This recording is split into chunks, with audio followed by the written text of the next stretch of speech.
Welcome back to F9 Physics. Today we shall be looking through the physics practical crash course.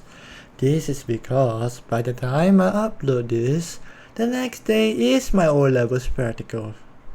And I will be speedrunning explaining every single shit that you need to know for O-level physics practical. Be it next year being your O-level physics practical and you don't want to listen to your teacher, or you're like me, last minute watching this, and I know future me will be watching this. Why? Because I'm a fucking idiot. But without further ado, we have the stop timer. Woo! Stopwatch, I mean. Stopwatches help to measure time. I just need to let you know that I don't know how much time will be wasted. So please feel free to fucking hate on me. Without further ado, let us start the timer.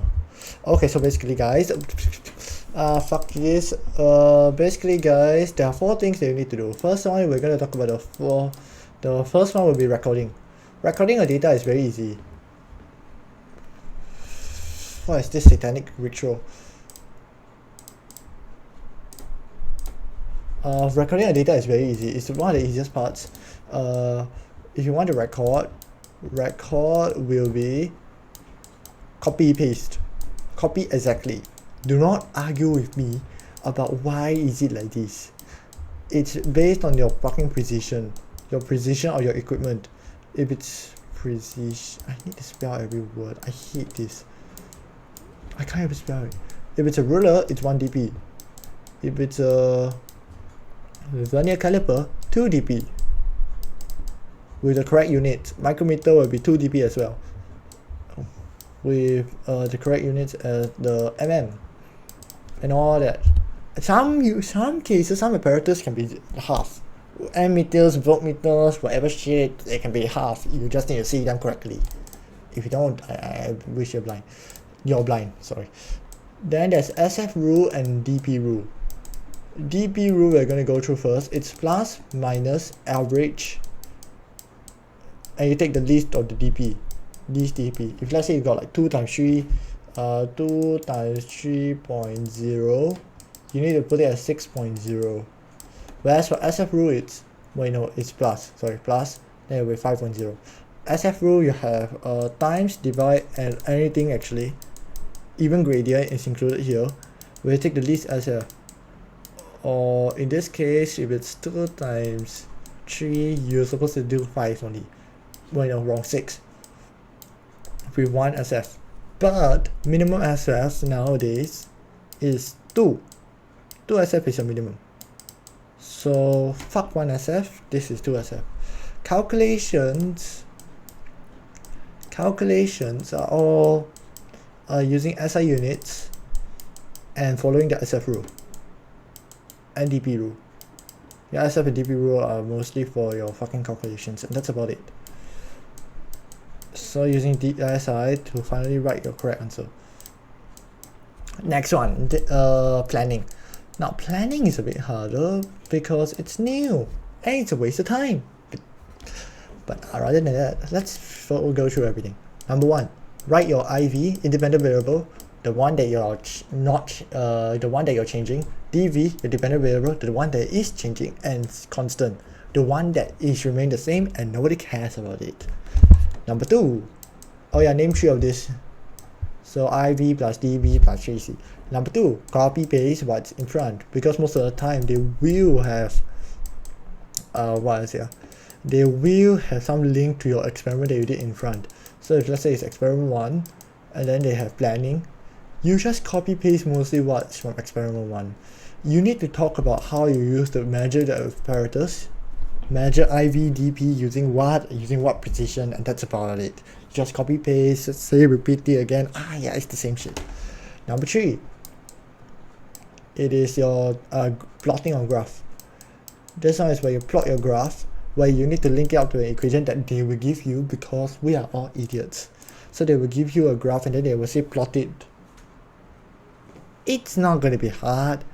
It's going to be it's not going to be actual graph. They're going to ask you a sketch, and most of the time it's linear. Then you need to go according to the question and answer to the question itself. AOT. Answer ATQ. Number 4 will be the last one will be about relating your graph to it.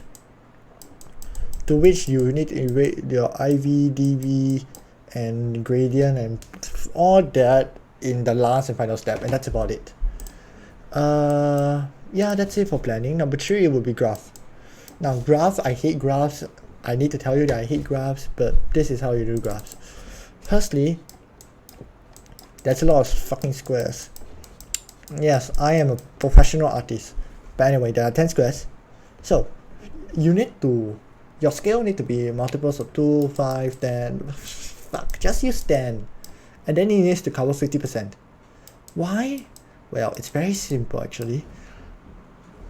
MOE is not rich. Therefore, when they print paper for you, you need to be grateful for printing out graph paper for you. You need to occupy at least 50%. If not, your marks go bye-bye as how as their money, the paper goes bye-bye. You cannot waste paper. We are Asians. Asians are not allowed to fucking waste paper. Wait, no, it's Mark by Cambridge. Fuck, this is, it doesn't work out.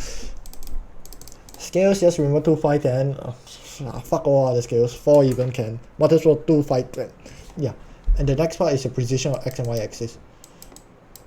Your x and y axis precision will be actually let's say I have 0.1 and 0. So it starts from 0 and it goes to 0.1 for x axis. So it's 0.1 minus 0 divided by 20. Because some people have extraordinary power to look half a stupid square, and they are the reason why you need to divide by 20. And then you have to use the no wait, sorry, it's the DP rule. You need to use the DP rule. So it's 0.1 divided by 20 will give you give me a calculator. Calculator, because I am useless. 3 dB. Your gradient needs to have 3 dB. So there will be 3 dB here for the x-axis. Then let's say this one, it gets even more hardcore, like 0.23 minus 0. I don't know, to something like that, then divide by 20. Then you need to take the least dp, which in this case is 3 dp. And I think that's about it. Then you need to relate your graphs. So y equals, you always go into y equals mx plus c, linear law. Shove it wherever it's possible. Linear law, x, y, shit. You just need to shove it as well as possible. Just always know that y is always the, should be always the sorry. IV should be x. Wait, no, fuck, I'm drunk. Just need to follow the question. I think this part is just a maths manipulation. Life sucks. The final part will be a source of error. This one is much easier to answer. And the last, actually, the final one is actually what I call theory. This is all your work that you need to do. Theory. Stuff that I will learn eventually. Not tomorrow. Sources of error is basically quite easy because it's not human error. It's not human error. It's not parallax error because nobody cares how much you fucked up the experiment. Everyone cares about how much the experiment fucks its own self. That's what you want to find out. Source of error is basically you need to identify the error, identify the source of error, explain how does it relate to everything, then relate back to what variable gets fucking affected. For example, if it's heat, you just say heat loss surrounding heat is lost to surroundings. Then I explained that the temperature will not be that high because heat is being lost. Therefore, the temperature variable goes down, higher than expected. That's about it. Easy, simple. Nobody think that's heat. Other ones, you got electricity. If let's say you got a variable resistor, let me just change color. Variable resistor. Just say that it's not straight, like me. Just say it's not straight. Then just insert it again. Done. Electricity. Most of the time it will be variable resistor. If not, you could dare argue that, actually no, I don't know why you can argue about that. I already put that for my answer. There are a bunch of also where you can search it online and then just memorize some. Heat is easy, electricity is alright. Another one would be the light. Light is fucking funny because you could just say that the image is not directly parallel. It's not directly parallel and shit like that. It's so weird. The optical things that just goes is the mirror and all that. You could talk about how it's not fully straight or how is it not directly connected, even though they say directly connected. Please don't do that. Anything else? Heat, electricity, light, gravity, forces of shit. What is it called? Work energy power. So with work energy power, you just say that it's not fully straight. It's not fully straightened. Anything that's not fully straightened, or can be lost to heat, or is not. Yeah, anything that's not fully straight, a loss to surroundings, and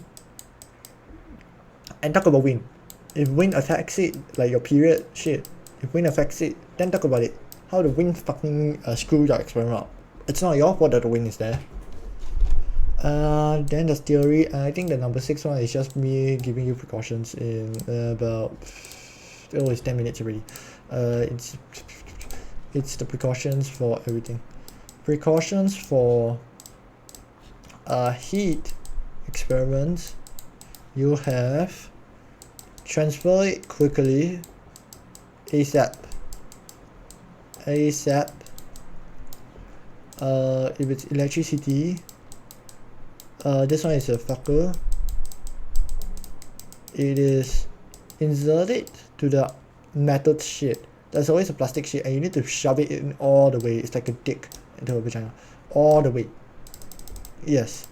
And how there's plus and minus, you need to respect that and then just go according to the plus and minus. Next one will be the period, the oscillating shit. Period one, you just need to ensure that it's fully straight. Then you can finally swing it around and all that. I don't think it will be tested. If I were to be honest, I'm more inclined to say that heat and electricity and work power energy will be tested. These three, because there are usually 3 experiments. I'm saying this. Wait, no, I don't think work power energy will be tested. Light will be tested. Light is a fucking that I need to understand, that is based on your perception and you need to see it.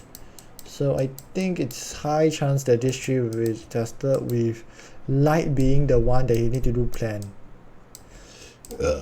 Quote me on this, quote me on that, say that I'm wrong, say that I'm right, whatever. Just know that I'm pretty sure light will be tested, heat will be tested, and electricity will be tested, with light being the planning one. WPE will be the work power energy, which I think won't have much errors or much precautions. And light, you just need to see correctly. You need to fucking see it correctly. The last precaution that I think I need to tell you is, if you really don't know, like you really don't know anything at all, just ask the chair to help you. The chair will actually help you. Sure, she will minus 10 marks, but chair will help you set up everything and you can get most of your marks back. 30 out of 40 is still an A1. That is my motto.